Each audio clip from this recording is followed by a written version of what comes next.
টি-20 বিশ্বকাপ শুরু হলেও বাংলাদেশ দলের ম্যাচ এখনও মাঠে গড়ায়নি।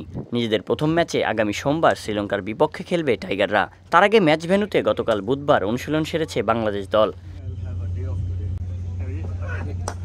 ডালাসের গ্র্যান্ড প্রেইরি স্টেডিয়ামে অনুশীলন শেষে ড্রেসিং রুমে ফিরে যাচ্ছিলেন সাকিব আল হাসান।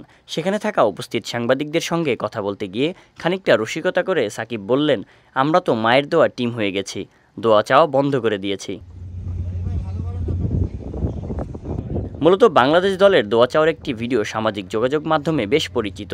বিশেষ করে শেখ মেহেদীর এক ইন্টারভিউতে বারবার দোয়া চাওয়ার বিষয়টি নিয়ে ভক্ত সমর্থকদের হাসাহাসির শেষ নেই।